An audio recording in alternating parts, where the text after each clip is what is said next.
ആഴ്ചപ്പാട്, അതെ, കാഴ്ചപ്പാട്. കാഴ്ചപ്പാടിലേക്ക് എല്ലാ മാന്യ പ്രേക്ഷകർക്കും സ്വാഗതം. ഇന്ന് നാം ഒരു പ്രത്യേക സ്കൂളിനെ കേന്ദ്രീകരിച്ച് ചർച്ച ചെയ്യുകയാണ്. ഒരു സ്കൂൾ എന്ന് പറയുന്നത് ഒരു നാടിൻ്റെ വികസന സ്വപ്നം മാത്രമല്ല, സാംസ്കാരികവും സാമ്പത്തികവും സാമൂഹികവുമായ കാഴ്ചപ്പാടുകളെ വളർത്തിയെടുക്കുന്ന സ്ഥാപനം കൂടിയാണ്. ആ രീതിയിലാണ് നാളിതുവരെ നാം ഒരു പള്ളിക്കൂടത്തെ സമീപിച്ചിട്ടുള്ളത്. ഈ പള്ളിക്കൂടത്തിൽ നടക്കുന്ന ചില സംഭവങ്ങൾ നമ്മുടെ ചിന്താഗതിക്ക് വിപരീത ദിശയിലാണോ സഞ്ചരിക്കുന്നത്? ഇന്നത്തെ ചർച്ച. ഇന്നിപ്പോൾ ഈ വിഷയവുമായി ബന്ധപ്പെട്ട് ചർച്ചയ്ക്കെത്തിയിരിക്കുന്നത് ശ്രീ PR ഉണ്ണികൃഷ്ണൻ. അദ്ദേഹം സാമൂഹിക രാഷ്ട്രീയ നിരീക്ഷകൻ കൂടിയാണ്. പ്രത്യേകിച്ച് നമ്മൾ ഇന്ന് ചർച്ച ചെയ്യുന്ന വിഷയത്തിലെ വലിയൊരു അഭ്യുദയകാംക്ഷിയും കൂടിയാണ്. സ്വാഗതം സാർ. നമസ്കാരം സാർ.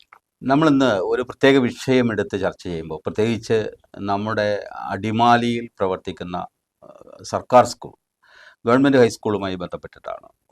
ഈ സ്കൂൾ അടുത്ത കാലത്ത് പ്ലാറ്റിനം ജൂബിലി ആഘോഷിക്കുകയുണ്ടായി. 75 വർഷത്തെ ആഘോഷങ്ങൾ, പ്രത്യേകിച്ച് പൂർവ്വ വിദ്യാർത്ഥികളുടെ സംഗമം, പൂർവ്വ അധ്യാപകരുടെ സംഗമം എല്ലാം കൂടി ചേർന്നിട്ട് വലിയ ആഘോഷമായിരുന്നു. അത് കഴിഞ്ഞിട്ടിപ്പോൾ ഒരു മാസം പിന്നിടുന്നതേ ഉള്ളൂ.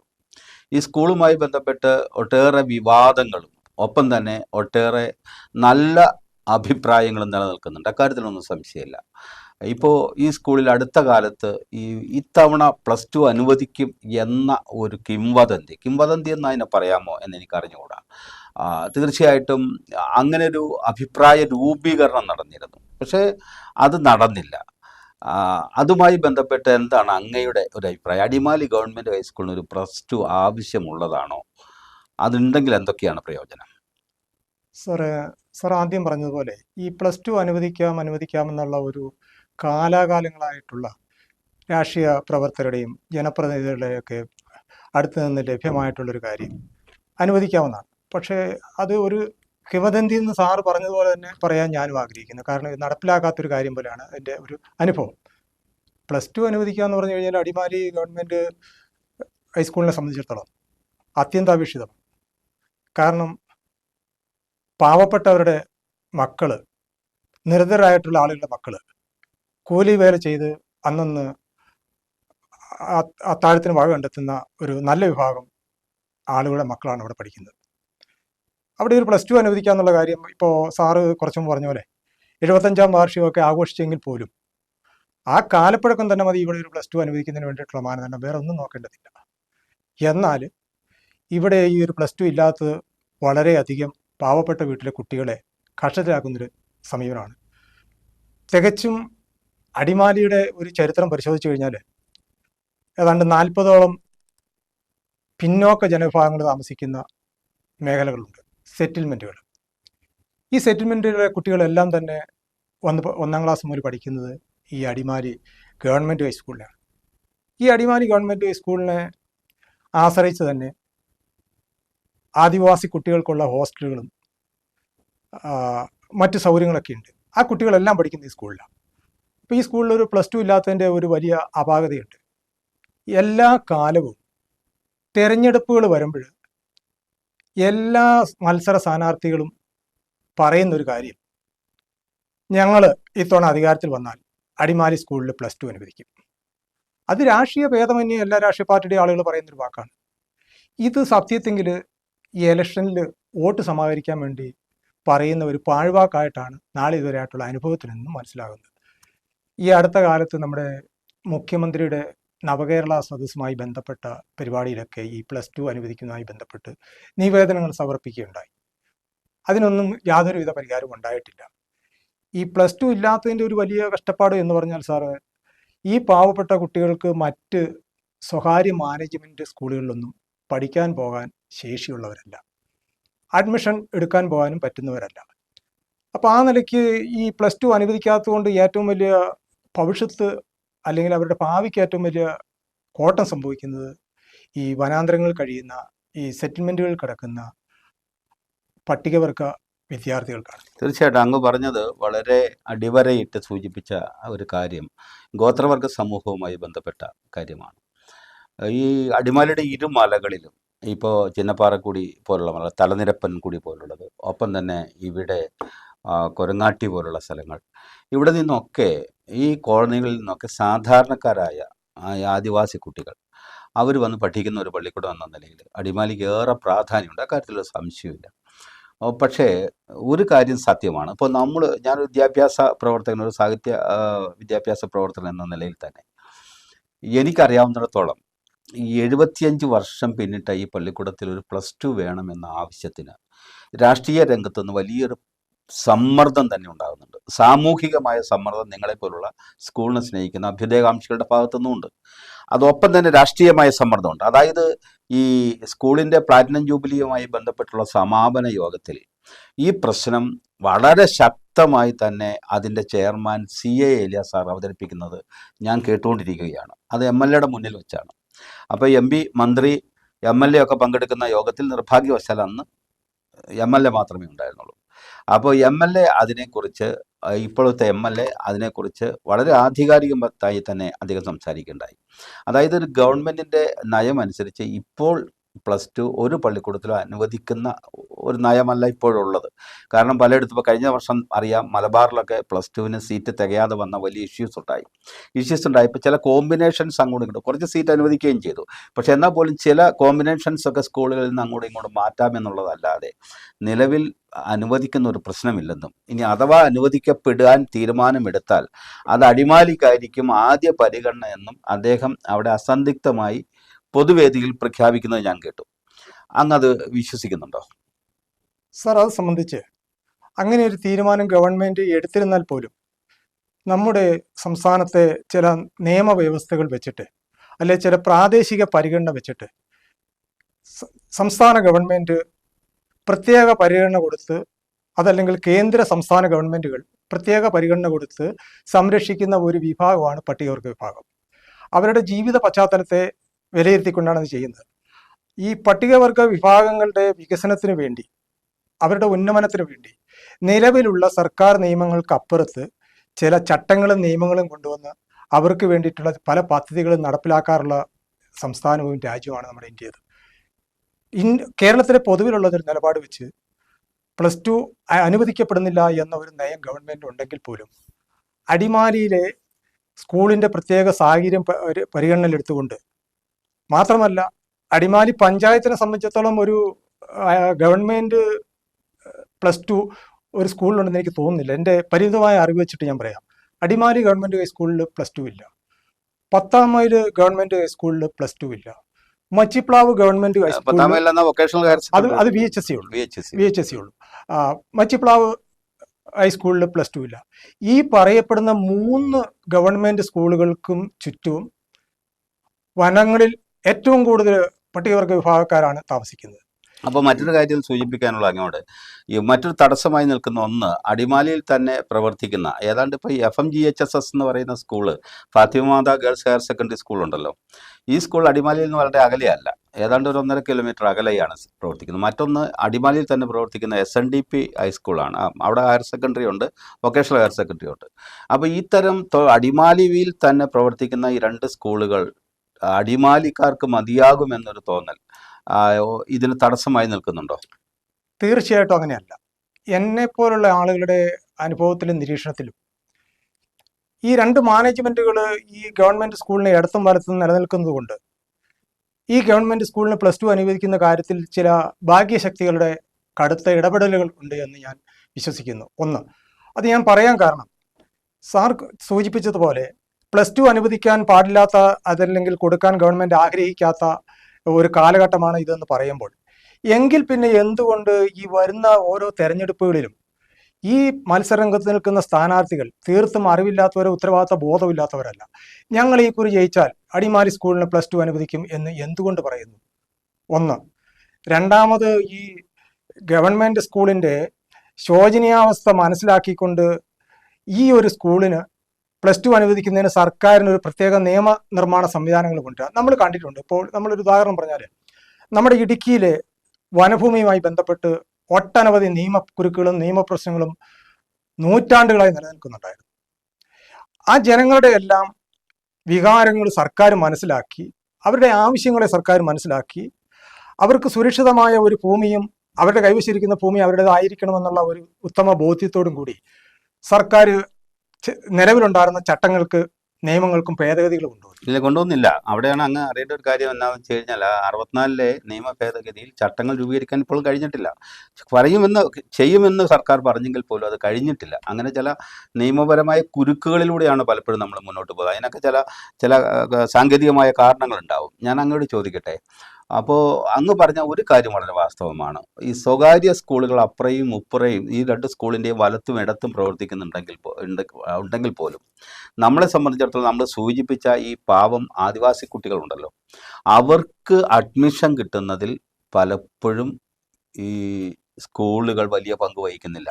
ആ കാര്യത്തിൽ അടിമാലിയെ സംബന്ധിച്ചിടത്തോളം അടിമാലിയിൽ ഏതാണ്ട് 200 കുട്ടികളിലധികം ട്രൈബൽ മേഖലയിൽ നിന്ന് കുട്ടികൾ പഠിക്കുന്നുണ്ട്. ആ കുട്ടികൾക്ക് ഒരവസരം ഉണ്ടാവുക, പ്രത്യേകിച്ച് +1 +2 ഒക്കെ ഉണ്ടാകുന്ന അവസരങ്ങൾ ഇവിടെ ഹയർ സെക്കൻഡറി അനുവദിക്കപ്പെട്ടാൽ മാത്രമേ നടക്കുകയുള്ളൂ. അത് അങ്ങ് പറയുന്ന 100% ശരിയാണ്. അല്ലെങ്കിൽ മറ്റുള്ള കുട്ടികളോട് മത്സരിച്ച് സംവരണാടിസ്ഥാനത്തിൽ മാത്രം ലഭ്യമാവുന്ന സീറ്റുകൾ മാത്രമേ അവർക്ക് ലഭിക്കുകയുള്ളൂ. ഇവിടെ അങ്ങനെയല്ല ലഭിക്കേണ്ടത്. അപ്പോൾ അടിമാലിയെ സംബന്ധിച്ചിടത്തോളം ഒരു പ്രത്യേക പരിഗണന നൽകി തന്നെ, പ്രത്യേകിച്ച് ഇത്രയേറെ ട്രൈബൽ മേഖലയിൽ നിന്നുള്ള കുട്ടികൾ പഠിക്കുന്നു, ഗോത്രവർഗ മേഖലയിൽ നിന്നുള്ള കുട്ടികൾ പഠിക്കുന്നു എന്നുള്ളത് കൊണ്ട് തന്നെ ഒരു സ്പെഷ്യൽ കൺസിഡറേഷൻ എന്ന നിലയിൽ അടിമാലി ഗവൺമെൻറ് ഹൈസ്കൂളിന് +2 അനുവദിക്കാവുന്നതേ ഉള്ളൂ എന്ന് തന്നെയാണ് അങ്ങ് പറയുന്നത്. അതെ, തീർച്ചയായിട്ടും ഉള്ളൂ. അത് മാത്രമല്ല, ഈ സ്കൂളുകളെ സംബന്ധിച്ചിടത്തോളം, പ്രത്യേകിച്ചും ഈ ഗവൺമെന്റ് സ്കൂളുകളെ സംബന്ധിച്ചിടത്തോളം, അതിലുപരി ഈ ആദിവാസി മേഖലകളിൽ നിലനിൽക്കുന്ന ഒരു സ്കൂൾ എന്നുള്ളത് സംബന്ധിച്ചിടത്തോളം സ്കൂളുകളുടെ പ്രവർത്തനം ഒരിക്കലും ലാഭനഷ്ടത്തിലൂടെ കണക്കൂടാൻ പറ്റില്ല. പ്രാഥമിക വിദ്യാഭ്യാസം എന്ന് പറയുന്നത് ഒരു കുട്ടിയെ സംബന്ധിച്ചുള്ള അവകാശപ്പെട്ടതാണ്. പിന്നെ ബാക്കി ഉന്നമനത്തിന് വേണ്ടിയിട്ടുള്ള വിദ്യാഭ്യാസം അതൊക്കെ നടപ്പിലാക്കി ആ പഴയ ജീവിതത്തിൽ നിന്നും ഒരു പുത്തൻ ജീവിതത്തിലേക്ക് ഈ സമൂഹത്തെ ഒന്ന് കടത്തിക്കൊണ്ടുവരണമെങ്കിൽ അവരുടേതായ രീതിയിൽ അവർക്ക് പഠിക്കാൻ പറ്റുന്ന, അവർക്ക് അഡ്മിഷൻ കിട്ടാൻ പറ്റുന്ന ഒരു സ്കൂൾ ഉണ്ടായിരിക്കണം. അത് +2 ഈ ഗവൺമെന്റ് സ്കൂളിലെ +2. അത് അങ്ങ് പറഞ്ഞ എത്രയോ ശരിയാണ്. കാരണം സാർവത്രികവും സൗജന്യവുമായ വിദ്യാഭ്യാസം നമ്മുടെ ഭരണഘടന കണിശമായി ഉറപ്പ് നൽകുന്നതാണ്. കാര്യത്തിൽ ഒരു വ്യത്യാസമില്ല. അത് എല്ലാ ജനവിഭാഗങ്ങൾക്കും അതിനൊരു സാർവലൗകിക സ്വഭാവം തന്നെയുണ്ട്. അപ്പോൾ അത് തീർച്ചയായിട്ടും എല്ലാവർക്കും അവകാശപ്പെട്ടതാണ്. അത് അവർക്കും അവകാശപ്പെട്ടതാണ്. അത് ഈ കാര്യത്തിന്മേലെ എന്തെങ്കിലും ന്യായം പറഞ്ഞ് നിഷേധിക്കപ്പെടാവുന്നതല്ല. ഇത് സത്യമാണ്. അതോടുപരി തന്നെ സാർ ഒരു കാര്യം കൂടിയുണ്ട്. ഇവിടെ അടിമാലി സ്കൂളിലെ 10ാം ക്ലാസ്സിൽ പഠിത്തം കഴിഞ്ഞാൽ സ്വാഭാവികമായി ഇവിടെ സംഭവിക്കുന്ന കാര്യം എന്ന് പറഞ്ഞാൽ, ഇപ്പോൾ ഈ നമ്മുടെ ഓൺലൈൻ സംവിധാനത്തിലൂടെ അഡ്മിഷൻ കിട്ടുന്ന ഒരു സമീപനമൊക്കെ വന്നു കഴിഞ്ഞപ്പോൾ ഈ കുടികളിലുള്ള കുട്ടികളെ സംബന്ധിച്ചിടത്തോളം അവർ എവിടെയെങ്കിലും അഡ്മിഷൻ വെച്ച് കഴിഞ്ഞാൽ അവർക്ക് കിട്ടിയാൽ പോലും അവർക്ക് അവിടെ പോയി എത്താൻ പറ്റാത്തൊരു സാഹചര്യമുണ്ട്. ഒന്ന്, മറിച്ച് ഇവിടെയാണെങ്കിൽ ഈ പഠനവും കഴിഞ്ഞിട്ട് തുടർ പഠനം നല്ല മാർക്ക് പാസ്സാകുന്ന കുട്ടികൾക്കൊക്കെ ഇവിടെ തന്നെ പഠിക്കാനൊരു വേദിയുണ്ട്. അതിലുപരി ഓപ്ഷൻ വെച്ചിട്ട് കിട്ടാനുള്ളൊരു വേദിയുണ്ട്. അപ്പോൾ ഇത് ഇവിടെ +2 അനുവദിക്കാത്തതിൻ്റെ പേരിൽ ഈ പട്ടികവർഗ വിഭാഗങ്ങളുടെ ഇടയിൽ, പ്രത്യേകിച്ച് അതിങ്ങനെ പട്ടികവർഗ വിഭാഗം എന്ന് പറയാൻ കാരണം വെച്ച് കഴിഞ്ഞാൽ അവർക്ക് വേറെ മാനേജ്മെൻറ്റിലൊന്നും പോയി അഡ്മിഷൻ നേടാനുള്ള പ്രാപ്തിയുള്ള ആളുകളല്ല. അതുപോലെ മാനേജ്മെൻറ്റിൽ ചെന്ന് കഴിഞ്ഞിട്ടുണ്ടെങ്കിൽ അവരുടെ മാർക്ക് ലിസ്റ്റുമായൊക്കെ വെച്ച് നോക്കിക്കഴിയുമ്പോഴത്തേക്കും മാനേജ്മെൻറ്റിൽ പഠിച്ച ഒരു കുട്ടിയുമായിട്ട് താരതമ്യം ചെയ്തുകൊണ്ട് ഒരു അഡ്മിഷൻ കിട്ടാൻ എളുപ്പമുള്ള ഒരു പഠനത്തിൽ ഒരുപക്ഷെ അല്പമൊക്കെ പിന്നോക്കം പോകാൻ സാധ്യതയുണ്ട്. ആ നിലയ്ക്ക് ഈ സ്കൂളിൽ +2 +1 ഒക്കെ അനുവദിച്ചു കഴിഞ്ഞാൽ ചുരുങ്ങിയ പക്ഷം ഒരു +2 എങ്കിലും പഠിച്ച് സമൂഹത്തിന്റെ ഉന്നതിയിലേക്ക് എത്താൻ അവർ കഴിയും. മറിച്ച് ഇപ്പോൾ സംഭവിച്ചുകൊണ്ടിരിക്കുന്ന കാര്യം എന്ന് പറഞ്ഞാൽ, ഞാൻ പല മേഖലകളിലും അന്വേഷിച്ചിട്ടുള്ള വ്യക്തിയാണ്. ഇവിടുത്തെ 10ാം ക്ലാസ് കഴിഞ്ഞാൽ അവർ വീണ്ടും അവരുടെ പഴയ ജീവിതത്തിലേക്ക് കടന്നു പോകുന്നു. കാട്ട് കയറിപ്പോയി അച്ഛനമ്മമാരുടെ ഒപ്പം അനുഭവങ്ങൾ ശേഖരിക്കാനും മീൻ പിടിക്കാനും അതുപോലെ തന്നെ പഠനം നിർത്തിയിട്ട് മറ്റു പല മേഖലയിലേക്കൊക്കെ ഇവർ തിരിഞ്ഞു പോകുന്ന ഒരു അവസ്ഥയുണ്ട്. അത് അവർക്ക് തുടർന്ന് പഠിക്കാൻ ഒരു സാഹചര്യം ഇല്ലായ്മ ഒരു പ്രശ്നമാണെന്നാണ് ഞാൻ അപൂർവമായി ചില കുട്ടികൾ വളർന്ന് വലിയ തോതിലുള്ള ജോലികളിലൊക്കെ അത് അപൂർവമായിട്ടുള്ള അത്യാപൂർവമായിട്ട് കൊണ്ടുവിട്ട് പഠിപ്പിക്കുന്ന ആളുകളുണ്ട്. അത് ഒരു 100ൽ ഒരു 20% ഉള്ളൂ. 80% തിരിച്ച് പഴയ ജീവിതത്തിലേക്ക് കടന്നു പോകുന്ന ഒരു അവസ്ഥ എന്ന് പറഞ്ഞാൽ മഹാഭൂരിപക്ഷം തിരിച്ചു പോകുന്ന ഒരു അവസ്ഥയാണ്. തീർച്ചയായിട്ടും അങ്ങയുടെ മനസ്സിനെ ഞാൻ ശ്ലാഘിക്കുന്നു, കാരണം വെച്ചാൽ അഭിനന്ദിക്കുന്നു. കാരണം അങ്ങ് തീർച്ചയായിട്ടും പറയുന്നതിലൊക്കെ വസ്തുതയുണ്ട് എന്നുള്ളതാണ്. തന്നെയല്ല, നമ്മൾ ആരുടെ പക്ഷത്ത് നിൽക്കുന്നു എന്നുള്ളത്. നമ്മളൊരു സാമൂഹിക ജീവിയായി ജീവിക്കുമ്പോൾ നമ്മൾ ആരുടെ പക്ഷത്താണ് നിൽക്കുന്നത് എന്ന് തോറ്റുപോകുന്നവരുടെ പക്ഷത്ത് നിൽക്കാനുള്ള അങ്ങയുടെ മനസ്സിനെ ഒരിക്കൽ കൂടി അഭിനന്ദിക്കുകയാണ്. ഞാൻ മറ്റൊരു കാര്യം ചോദിക്കട്ടെ.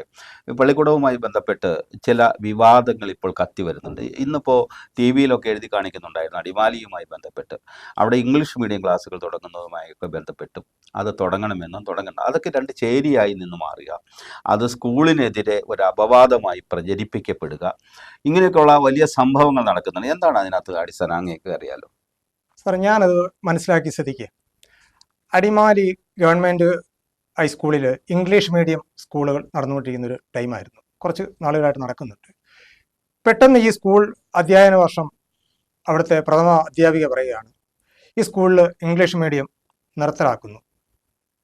ആ ഇംഗ്ലീഷ് മീഡിയത്തിൽ കുട്ടികളെ കൊണ്ട് വിട്ടിട്ടുള്ള രക്ഷിതാക്കൾ ആയിട്ട് സംസാരിക്കുമ്പോൾ അവരോട് പറയുന്നത്, ഞാൻ അതുമായി സംബന്ധിച്ച് അന്വേഷിച്ചിട്ട് വന്നയാളാണ്. അവരോട് പറഞ്ഞത് ഇങ്ങനെയാണ്, ഇംഗ്ലീഷ് മീഡിയം സ്കൂൾ നിർത്താൻ പോവുക, അത് തുടർന്ന് കൊണ്ടുപോകാൻ മുതലാകില്ല, ഇവിടെ പഠിച്ചുകൊണ്ടിരിക്കുന്ന കുട്ടികൾക്ക് നിലവാരമില്ല, അതുകൊണ്ട് ഇത് നടത്തിക്കൊണ്ടുപോകാൻ പറ്റില്ലെന്ന്.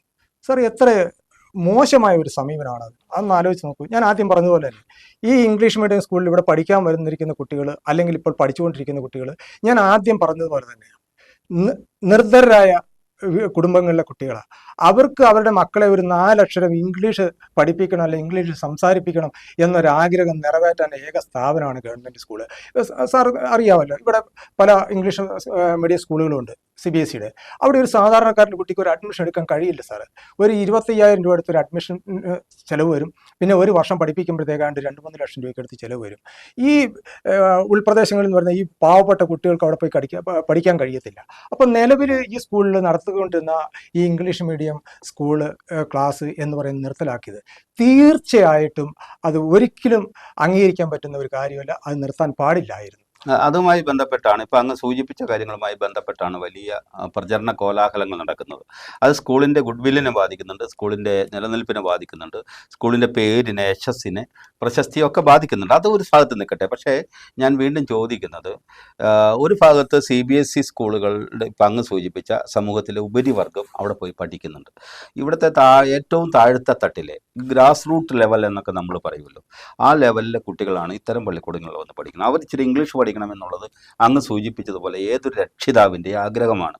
തൻ്റെ കുട്ടികൾ ഇംഗ്ലീഷ് പഠിക്കണമെന്നും അത് ഇംഗ്ലീഷ് പറയണമെന്നും, അങ്ങനെ പറയുന്നത് ഏതാണ്ട് സമൂഹത്തിൽ വലിയ ഊറ്റംകൊള്ളലാണെന്നും അഭിമാനമാണെന്നും ഒക്കെ ധരിക്കുന്ന ഒത്തിരി ആളുകളുണ്ട്. പഠിക്കേണ്ടതുമാണ്. കാരണം ഇംഗ്ലീഷ് എന്ന് പറയുന്നത് ഒരു ഇൻ്റർനാഷണൽ ലാംഗ്വേജാണ്. ആ കാര്യത്തിലേക്ക് ആളുകളൊക്കെ എത്തിച്ചേർന്നിട്ടുണ്ട്. കാര്യത്തിലൊന്നും സംശയമൊന്നുമില്ല. അത് തന്നെയല്ല, ഒരു ലാംഗ്വേജ് മാത്രമല്ല, അതൊരു മഹാസംഭവമാണ്, മഹാസാഗരമാണ്. അത് പഠിക്കേണ്ടത് തന്നെയാണ്. അക്കാര്യത്തിലൊന്നും ഒരു സംശയമില്ല. അപ്പോൾ പക്ഷേ ഈ നമ്മുടെ പള്ളിക്കൂടത്തിൽ നടക്കുന്ന യഥാർത്ഥ സംഭവം എന്താണ് എന്ന് ആളുകൾ അറിഞ്ഞിട്ടുണ്ടോ എന്നാണ് ഞാൻ അങ്ങോട്ട് സംശയത്തിന് വേണ്ടി ചോദിക്കുകയാണ്. ഞാൻ അറിഞ്ഞിടത്തോളം ഈ സ്കൂളിൽ ചില കുട്ടികൾ ലേണിംഗ് രംഗത്ത്, പഠന രംഗത്ത് ബാക്ക്വേർഡായ കുട്ടികളുണ്ട്. നമുക്കറിയാലോ, വളരെ സാമൂഹിക പിന്നോക്കാവസ്ഥയുള്ള കുട്ടികൾ പഠന രംഗത്ത് പിന്നോക്കം വരുന്നതിന് പല പല കാരണങ്ങളുണ്ട്. അതൊന്നും നമ്മൾ ചർച്ച ചെയ്യേണ്ടതില്ല, കാരണം അങ്ങേക്കും അറിയാം, എനിക്കും അറിയാം.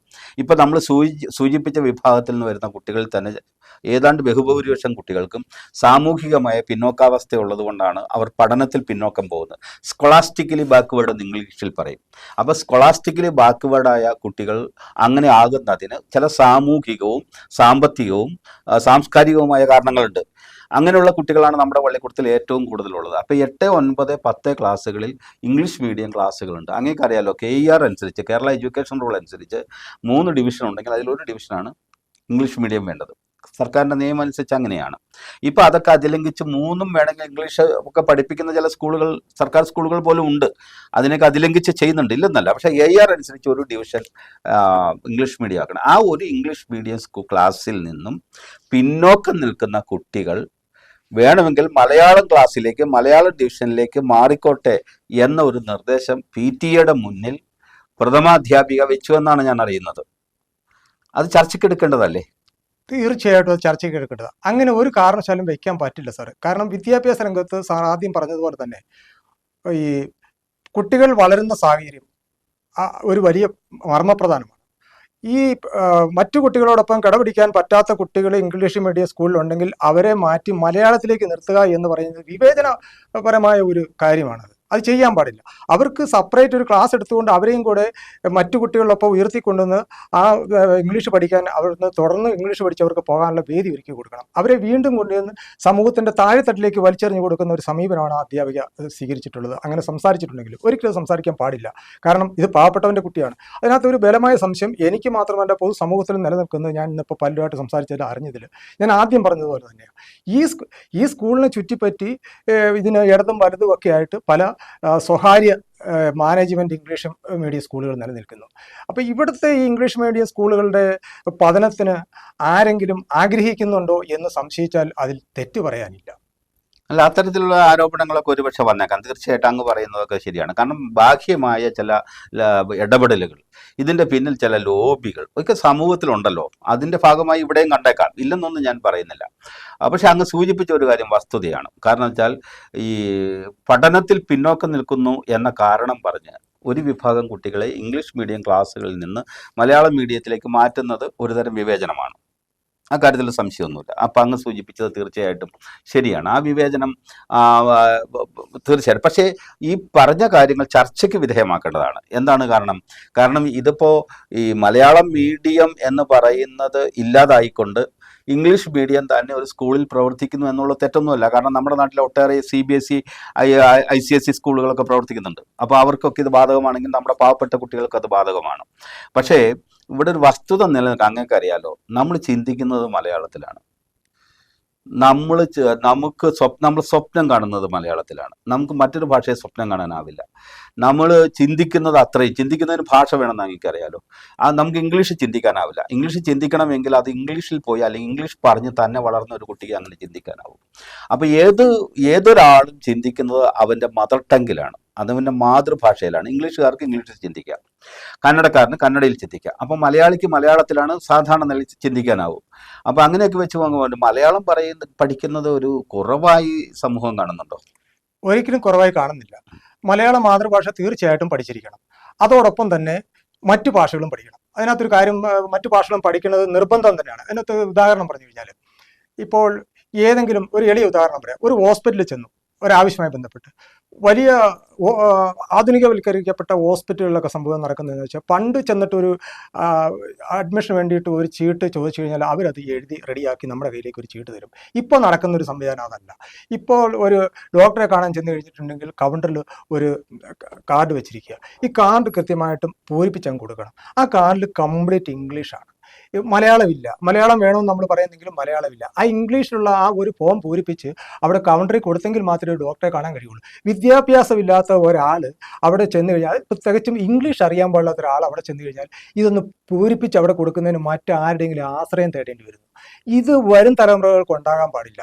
അപ്പോൾ ഇംഗ്ലീഷും പഠിച്ച് നല്ലവണ്ണം കൈകാര്യം ചെയ്യുന്ന ഒരു ആളായി മലയാളവും പഠിച്ച് അവൻ സമൂഹത്തിൽ വരുമ്പോഴാണ് അവന് സാമൂഹ്യ നീതി ലഭ്യമാകുന്നത്. ഇംഗ്ലീഷ് മീഡിയം സ്കൂളുകളിലുള്ള പ്രശ്നം മലയാളത്തിന് യാതൊരു പ്രാധാന്യം കൊടുക്കുന്നില്ല എന്നുള്ളത് അത് അങ്ങേക്കറിയാലോ.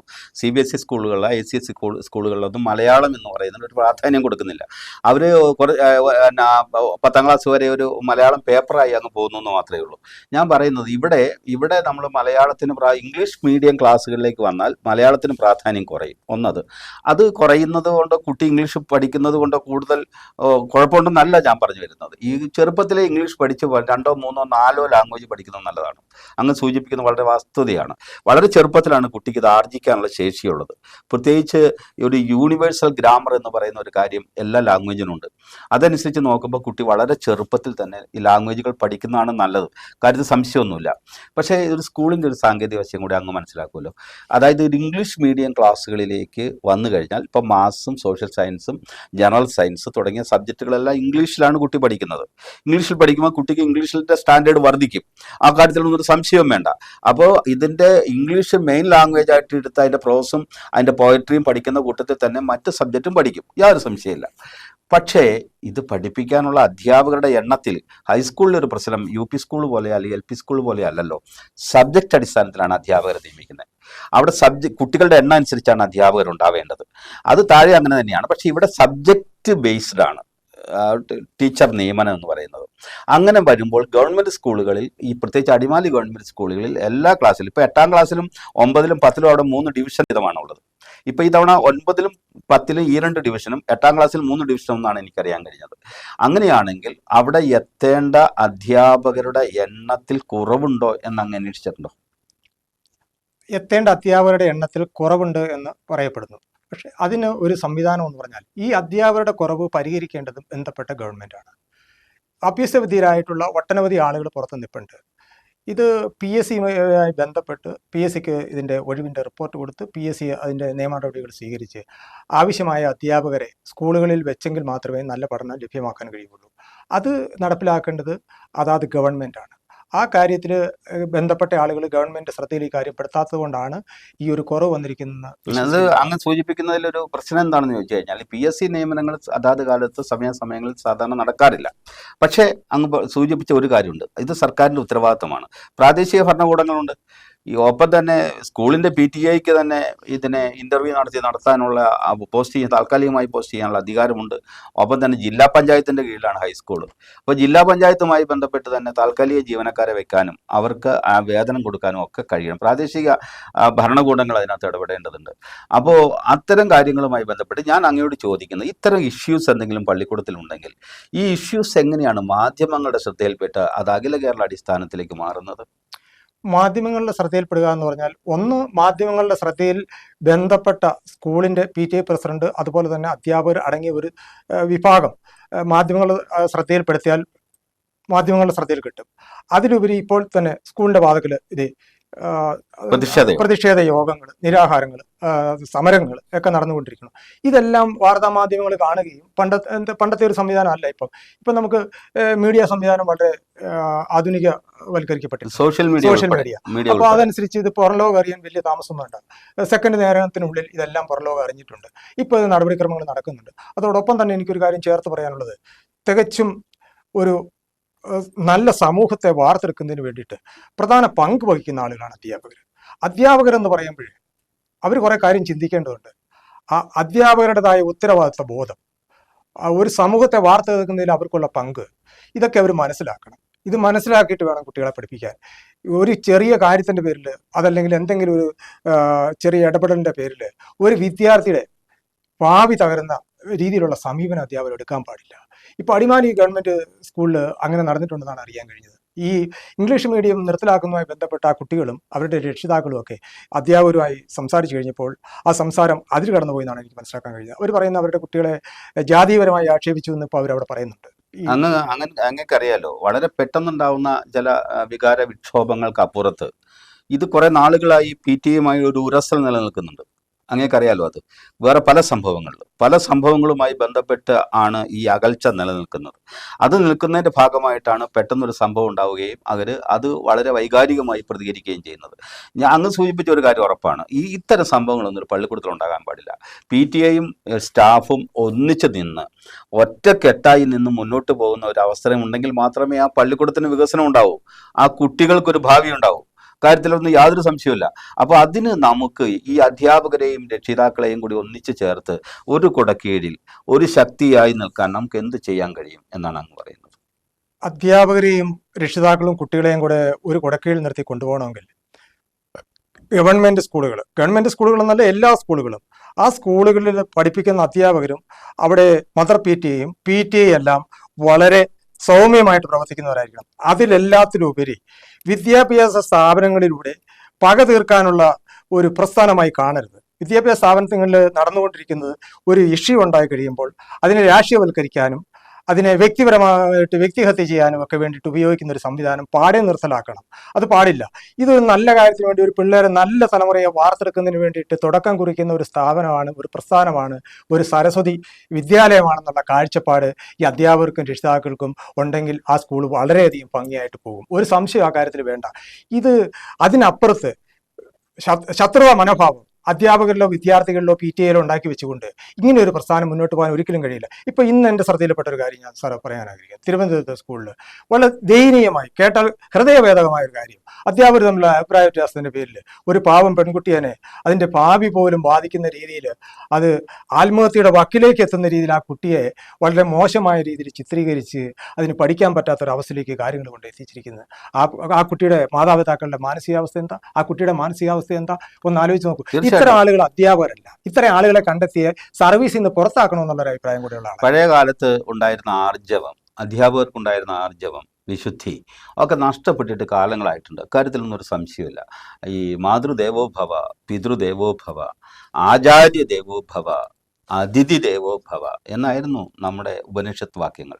അങ്ങനെയൊക്കെ അറിയാമല്ലോ. അപ്പോൾ അച്ഛനോടൊപ്പം അല്ലെങ്കിൽ അമ്മയോടൊപ്പം അച്ഛനോടൊപ്പം ആചാര്യനെ കാണണം, ആ സ്ഥാനത്ത് തന്നെ കാണണം, ദൈവത്തെ പോലെ കാണണം എന്നൊക്കെ പറയുന്ന ഒരു ഭാരതീയ പാരമ്പര്യത്തിൻ്റെ തുടർച്ചക്കാരാണ് നമ്മൾ.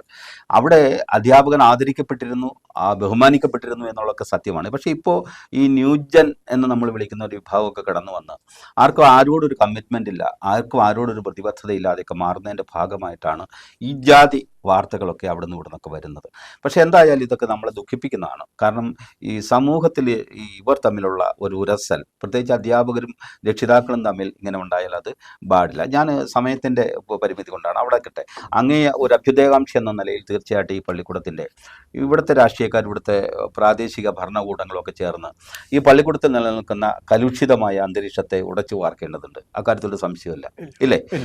ഇത് ഇങ്ങനെ തന്നെ പോവുകയല്ല വേണ്ടത്. പെട്ടെന്ന് അതിനകത്ത് ഒരു ബെഞ്ചിന് ചുറ്റുമിരുന്ന്, അല്ലെങ്കിൽ ഒരു കുടക്കീഴിൽ, അല്ലെങ്കിൽ ഒരു മേശയ്ക്ക് ചുറ്റുമിരുന്ന് ആ പ്രശ്നം പറഞ്ഞു തീർക്കേണ്ടതുണ്ട്. കാരണം ഇത് മുന്നോട്ട് പോയാൽ കുട്ടികളുടെ ഭാവിയാണ് ബാധിക്കുന്നത്. അവിടെ പഠിക്കുന്നത് ഈ പറഞ്ഞ പോലെ നമ്മൾ ആദ്യം സൂചിപ്പിച്ചതുപോലെ സമൂഹത്തിൽ ഓരം പറ്റി ജീവിക്കുന്ന ഒരു വിഭാഗം ആളുകളുടെ കുട്ടികളാണ്. അതുകൊണ്ട് അവർക്ക് ഭാവിയുണ്ട്. ആ പ്രശ്നങ്ങൾ പറഞ്ഞു തീർക്കണമെന്നാണ്. ഞാൻ വേറൊരു കാര്യത്തിലേക്ക് വരട്ടെ. ഈ കുട്ടികൾക്ക് അടിമാലി ഗവൺമെൻറ് ഹൈസ്കൂള് എല്ലാത്തിനും ഇരയാകുന്നു എന്നൊരു തോന്നൽ പലപ്പോഴും ഉണ്ട്. ഇപ്പോൾ ഫെസ്റ്റ് നടക്കുന്നു, നേരത്തെ ഫെസ്റ്റ് നടന്ന അവിടെ തന്നെയാണ് ഫെസ്റ്റ് നടക്കുന്നത്. ഫെസ്റ്റ് കഴിഞ്ഞ് അങ്ങ് പോകുമ്പോൾ അങ്ങേക്ക് അറിയാലോ, ഫെസ്റ്റ് കഴിഞ്ഞ് അങ്ങ് പോകുമ്പോൾ അവിടെ കൂട്ടിയ വേസ്റ്റുകൾക്ക്, മാലിന്യങ്ങൾക്ക് അതൊന്നും നീക്കം ചെയ്യാൻ പോലും കഴിയാതെ വല്ലാത്ത പ്രശ്നങ്ങളായിരുന്നു അവരനുഭവിച്ചത്. അത്തരം കാര്യങ്ങൾ അവിടെ വരുമ്പോൾ എന്താണ് ഇങ്ങനെ സംഭവിക്കുന്നത്? അങ്ങനെ അതുപോലെ ഈ 75 വാർഷികം നടക്കുന്നു, അതൊക്കെ നല്ലതാണ്. ഇതൊക്കെ എല്ലാ പരിപാടിയും അവിടെ നടക്കുന്നത്. ഇപ്പോൾ നമ്മുടെ പുസ്തകോത്സവം നടക്കുന്നു, അത്തരം കാര്യങ്ങൾ, സാംസ്കാരികമായ പരിപാടികളൊക്കെ ഉണ്ട്. പക്ഷേ എന്ത് പരിപാടി നടക്കുമ്പോഴും പുസ്തകോത്സവം നടന്നു കഴിഞ്ഞ് പോകുമ്പോൾ വളരെ നീറ്റായിരുന്നു എന്നാണ് ഞാൻ അറിയാൻ കഴിഞ്ഞത്. മറ്റ് പല പരിപാടികളും നടന്നു പോകുമ്പോൾ അത് ആ പരിസരം പോലും വൃത്തികേടാക്കി പോകുന്നു. അതിനകത്ത് ഏറ്റവും വലിയൊരു കാര്യം, ഈ പരിപാടികൾ ആസൂത്രണം ചെയ്യുന്ന ആളുകൾ അതിനൊരു ഉത്തരവാദിത്ത ബോധം കാണിക്കണം. ഈ പരിപാടികൾ കഴിഞ്ഞതിന് ശേഷം അത് വൃത്തിയാക്കി കൊടുക്കുന്നതിനുള്ള ഉത്തരവാദിത്തം അവർ കാണിക്കണം. അതിനെല്ലാം ഉപരി ഈ അടിമാലി ഗവൺമെൻറ് സ്കൂളാണെന്നുള്ള ഒരു കാഴ്ചപ്പാടില്ല. ആർക്ക് എന്തുവാകാം, എന്ത് പരിപാടി നടത്തിയിട്ട് എന്ത് വേസ്റ്റുകൾ അവിടെ ഉപേക്ഷിച്ചിട്ട് പോകാം, ആരും ചോദിക്കാനും പറയാനും ഇല്ല എന്നുള്ള ഒരു വിശ്വാസമാണ് അത്തരം നിലപാടിലേക്ക് ആളുകളെ കൊണ്ടെത്തിക്കുന്നതാണ് എൻ്റെ ഒരു വിശ്വാസം. തീർച്ചയായിട്ടും ഈ സംഘാടകർ, ഈ നടപ്പിലാക്കുന്ന ആളുകൾ ഒരു തീരുമാനം എടുക്കണം, അതിനൊക്കെ ഒരു നിബന്ധനകൾ വെക്കണം. ഈ പരിപാടികൾ കഴിയുമ്പോഴത്തേക്കും ഈ പരിസരം വൃത്തിയാക്കി കൊടുത്ത് പഴയ അവസ്ഥയിലേക്ക് ആക്കി തീർക്കുന്നതിന് വേണ്ടിയിട്ടുള്ളൊരു തീരുമാനം എടുക്കണം. ആ തീരുമാനങ്ങൾ എടുത്ത് വേണം ഈ പരിപാടികൾ ആസൂത്രണം ചെയ്യാൻ. അതിനുശേഷം ഈ തീരുമാനങ്ങൾ നടപ്പിലാക്കിയിട്ടുണ്ടോ എന്ന് പരിശോധിക്കാനുള്ള തയ്യാറും കൂടി ബന്ധപ്പെട്ട ഈ സംഘാടക സമിതിയും അധ്യാപകരും നല്ല നിർദ്ദേശമാണ് അങ്ങ് പറയുന്നത്. നല്ല നിർദ്ദേശമാണ്. PTA-ക്കും ഹെഡ്മാസ്റ്ററും ഇത് കൊടുക്കണ്ട എന്ന് തീരുമാനിച്ചാൽ പോലും അവർ നേരെ പോയി DEO കാണുന്നു, അല്ലെങ്കിൽ DDയെ കാണുന്നു, ഡെപ്യൂട്ടി ഡയറക്ടറെ കാണുന്നു. ഡെപ്യൂട്ടി ഡയറക്ടറാണല്ലോ ഇതിൻ്റെ അധികാരി, ജില്ലയിലെ അധികാരി. ഇനി ഡെപ്യൂട്ടി ഡയറക്ടറും അത് നിരസിക്കുകയാണെങ്കിൽ അവർ നേരെ പോയി DPIയെ കാണുന്നു.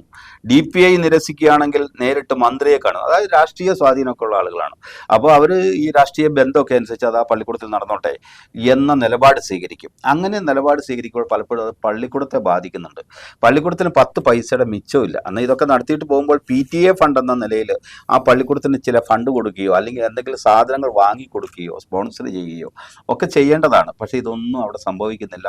പള്ളിക്കൂടത്തിന് ഭീമമായ നഷ്ടമാണ് ഓരോ പരിപാടി കഴിയുമ്പോഴും സംഭവിക്കുന്നത്.